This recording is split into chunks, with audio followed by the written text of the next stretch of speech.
দক্ষিণবঙ্গের খুবই জনপ্রিয় একটি খাবার ছিল এটা। ৭০ থেকে ৯০ দশকের দিকে মানুষের খুবই পছন্দের তালিকায় থাকা একটা খাবার। এই খাবারটা কিন্তু প্রায় এখন বিলুপ্তির পথে। এখন বর্তমানে বাচ্চারা কিন্তু ফাস্টফুড আইটেমটাই বেশি পছন্দ করে। আজকে আপনাদের সামনে এমন একটি রেসিপি নিয়ে চলে আসছে, আশা করি রেসিপিটি ভালো লাগবে। যে বা যারা আমার ভিডিওটি দেখছেন দয়া করে প্লিজ আমার চ্যানেলটি সাবস্ক্রাইব করে দিবেন। ভিডিওটি সম্পূর্ণ দেখার অনুরোধ রইল। যদি রেসিপিটি ভালো লেগে থাকে প্লিজ সুন্দর একটা কমেন্টস করে পাশেই থেকে যাবেন। এখানে হাফ কেজি পরিমাণে খেজুর গুড় নিয়ে নিয়েছি, এটা পাটালি গুড়। আমি হচ্ছে এটাকে লিকুইড করব, তো যার কারণে অল্প একটু পানি দিয়ে এখানে হচ্ছে গুড় দিয়ে দিয়েছি। আর এখন এই পানির সাহায্যেই কিন্তু এই গুড়টা সুন্দরভাবে লিকুইড হয়ে যাবে। আর এই যে দেখতে পাচ্ছেন গুড় কিন্তু খুব সুন্দর করে লিকুইড হয়ে গেছে। এখন হচ্ছে আমি তুলে রেখেছি। আর এখানে হচ্ছে 1 কাপ পরিমাণে আমি বাদাম নিয়ে নিয়েছি। বাদামগুলো সুন্দর করে ধুয়ে পরিষ্কার করে এখন হচ্ছে সুন্দর করে ভেজে নিচ্ছি। বাদামগুলো এমনভাবে ভাজতে হবে যাতে পুরো কালচে হয়ে না যায়, মধ্যটা একেবারে সাদা থাকে। তো এই রেসিপির জন্য যে উপকরণগুলো আমার লাগছে সেগুলো হচ্ছে চাল। এখানে হচ্ছে আপনারা ভাত খাওয়ার যে কোনো সিদ্ধ চাল নিতে পারেন। আর এই যে লিকুইড যে গুড়, সেই গুড় নিয়েছি হচ্ছে ভেজে রাখা যে বাদাম, সে বাদাম আগের দিনে মানুষ কিন্তু বাদাম দিত না, আমি এখানে অ্যাড করছি। আর এখানে মেইন যে উপাদান সেটা হচ্ছে নারিকেল। চালগুলো ভালো করে ধুয়ে একবারে পানি ঝরিয়ে তার মধ্যে অল্প একটু লবণ মিশিয়ে এখন হচ্ছে ভেজে নিচ্ছি। চালগুলো কিন্তু আস্তে আস্তে ভাজতে হবে, একবারে মিডিয়াম আঁচে ভাজতে হবে, বেশি আঁচে ভাজলে কিন্তু কালচে হয়ে যাবে। এরকমের করে সুন্দর করে ভাজতে হবে, একটু আলতো হাতে আস্তে আস্তে করে ভেজে নেবেন, তাহলে কিন্তু চাল ভাজাগুলো খুব সুন্দর হবে। চাল ভাজার কালার কিন্তু কালো হলে কিন্তু দেখতে আর ভালো লাগবে না। তো এক এক করে কিন্তু আমি সবগুলো চাল ভাজা ভেজে নিয়েছি। আর এই খাবারটা কে কোথায় কিভাবে খেয়েছেন অবশ্যই কমেন্টস করবেন। আর যারা খাননি কখনো তারাও কমেন্টস করে জানাবেন। আর কে কোথা থেকে আমার ভিডিওটি দেখছেন অবশ্যই সুন্দর একটা কমেন্টস করে জানাবেন। এখানে হচ্ছে আমি এই যে চাল ভাজাগুলো এখন ঠান্ডা পানি দিয়ে ভিজিয়ে রাখবো প্রায় 2 থেকে 2.5 ঘন্টার মতো। এক একজনের রান্নার ধরন এক এক রকমের। অনেকে হচ্ছে চাল ভাজাগুলো সিদ্ধ করে পানিটা ফেলে দেয়, কিন্তু সিদ্ধ করে পানিটা ফেললে চাল ভাজার যে সুন্দর একটা ঘ্রাণ সেটা কিন্তু আর থাকে না। যার কারণ হচ্ছে আমরা এভাবেই রান্না করি। পানির মধ্যে ভিজিয়ে 2 থেকে 3 ঘন্টা রেখে দিলে একবারে সুন্দর এরকম ফুলে ওঠে। আর আপনাদের সাথে কথা বলতে বলতে এদিকে কিন্তু আমি নারিকেলটাও একবারে সুন্দর করে কুড়িয়ে নিয়েছি।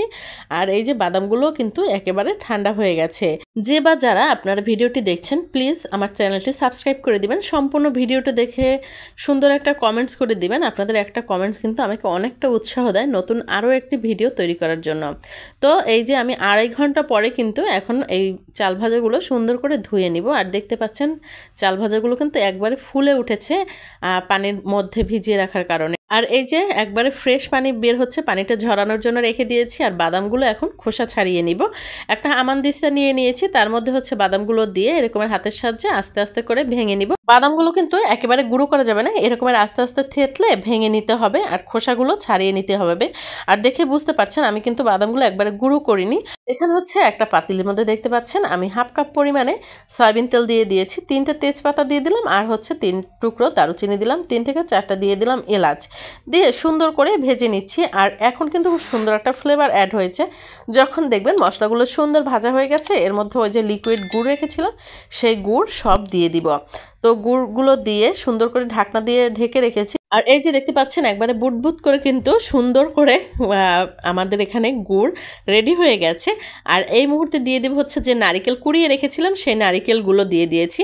এখানে কিন্তু আমি প্রায় হচ্ছে একটা নারিকেলের 3 ভাগের 2 ভাগ দিয়ে দিয়েছি। আর ওই যে বাদাম খোসা ছাড়িয়ে রেখেছিলাম সেই বাদামগুলোও দিয়ে দিলাম। আর দিয়ে দিচ্ছি হচ্ছে এই যে ভেজে রাখা যে চাল ধুয়ে রেখেছিলাম সেটা। আর এটা কিন্তু খেতে দুর্দান্ত স্বাদের। যারা খেয়েছেন তারা অবশ্যই জানেন, আর যারা খাননি তারা অবশ্যই বাসায় ট্রাই করবেন। আর এই যে চাল ভাজাটা দিয়ে এর মধ্যে হচ্ছে এখন ফুটন্ত গরম পানি দিয়ে দিয়েছি, দিয়ে ঢাকনা দিয়ে ঢেকে রেখেছি। আর এখন আপনারা যে যেরকমের মিষ্টি খান সেই অনুযায়ী হচ্ছে মিষ্টিটা অ্যাড করবেন। আমি এখানে হচ্ছে আরও 1/2 কাপ পরিমাণে চিনি অ্যাড করে দিয়ে এখানে দিয়ে দিচ্ছি হচ্ছে ফুড কালার। আপনারা ফুড কালার এখানে নাও দিতে পারেন, আমি জাস্ট রঙটা সুন্দর আসার জন্য আমি এখানে অল্প একটু পরিমাণে ফুড কালার অ্যাড করে দিয়েছি। আর এই দেখতে পাচ্ছেন এখনও কিন্তু আমার এখানে রান্না কমপ্লিট হয়নি, সিদ্ধ হয়নি। তো আমি আপনাদের সাথে কথা বলতে বলতে কিন্তু 3 থেকে 4 বার এরকম ঢাকনা দিয়ে দিয়ে রান্নাটা কমপ্লিট করেছি। প্রায় 45 মিনিটের মতো সময় লেগেছে আমার এই রান্নাটা কমপ্লিট করতে।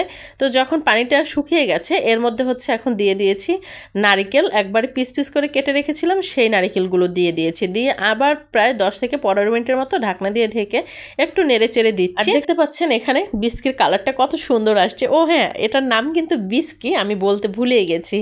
আপনারা কে কী নামে চেনেন সেটা অবশ্যই কমেন্টস করে জানাবেন। আর এখানে আরও স্বাদ বাড়ানোর জন্য আমি কিন্তু হাফ কাপ পরিমাণে নারিকেল কুচি সেটা সরাসরি দিয়ে দিলাম। এটা একটু কাঁচা কাঁচা থাকবে, মুখে বাঁধলে বেশ ভালো লাগবে। তো কাঁচা নারিকেল দিয়ে আবার সুন্দর করে একটু ঝাঁকি দিয়ে মিশিয়ে নিলাম। আর এখন হচ্ছে আমি তুলে নিচ্ছি পরিবেশনের জন্য। আপনাদের কাছে যদি ভালো লেগে থাকে রেসিপিটি অবশ্যই শেয়ার করে টাইমলাইনে রেখে দিতে পারেন। সুন্দর একটা কমেন্টস করুন। যারা এখন আমার চ্যানেলে নতুন অবশ্যই চ্যানেলটি সাবস্ক্রাইব করে বন্ধু হয়ে পাশে থেকে যাবেন। আর বেশি ভালো লেগে থাকলে সুন্দর একটা কমেন্টস করে দিবেন। আল্লাহ হাফেজ।